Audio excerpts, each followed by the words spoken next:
All right, 1 to 4 family contract, paragraph 20, federal requirements. This paragraph is dealing with people who are a foreign person. Now, when I went and looked at defined by IRS and its regulations of what a foreign person is, what I saw, and you might want to do this too, or ask the title company, a foreign person is someone who is not a U.S. citizen or a green card holder. Green card holder is a permanent resident of the United States.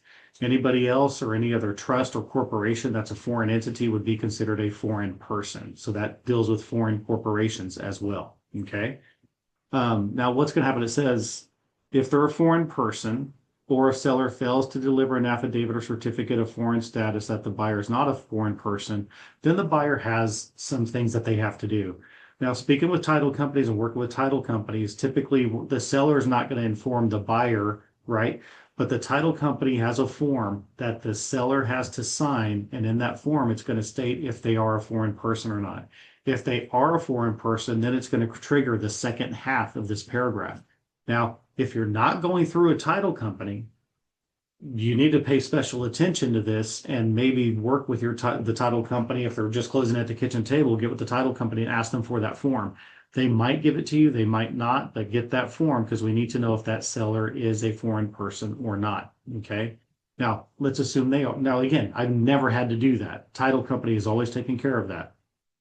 But if the person is a foreign person, there's a burden put upon the buyer, right? And the buyer, and what the buyer has to do, the buyer shall withhold from the sales proceeds an amount sufficient to comply with applicable tax law from the IRS. Okay.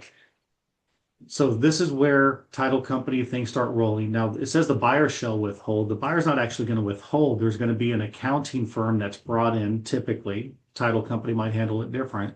And that accounting firm is going to adhere to the IRS provisions and withhold that money in an account from the seller. This is money that belongs to the seller, but the accounting firm is going to hang on to that money on behalf of the seller. And what this is, just so you know, a little bit of background, foreign persons lived in the United States, they bought houses, and then they would sell their house or their property or their commercial property, and then they would go back to their country of origin and not come back, and they would take all the proceeds with them. And then the foreign person was not filing taxes, their tax returns with the US, and they may have owed thousands, tens of thousands, hundreds of thousands of dollars in taxes to the US, and they didn't pay them because they received their proceeds and left. So what the IRS is saying now is no, if you're a foreign person and you sell property in the United States, a certain percentage has to be withheld until that foreign person files their tax returns with the IRS. That's the background on this, right? So if you are a listing agent and you're going through the contract, maybe even at the listing appointment, you need to ask and point this out and say, okay, so I have to ask, are you a U.S. citizen or a green card holder? And if they say yes, we move on. If they say, well, no, say, okay, let's look at paragraph 20. I want to make you aware of this. Okay. People in the commercial world might be aware of this. People in the residential world typically are not aware of this. So make sure you have that discussion and ask it to all of your sellers, right? No matter how they look, no matter if they have an accent, don't have an accent, doesn't matter. Ask them, all right, so I have to ask you this question. Are you a U.S. citizen or a green card holder? And if they look at you and like, well, why do you ask that? Well, federal requirements require me to ask that of everybody, right? Don't take offense to it. Just say, are you a U.S. citizen or are you a green card holder? And they say yes. Great, let's move on. Okay. But ask that question, because if you don't, then you might be violating fair housing by discriminating and not asking everybody. Okay.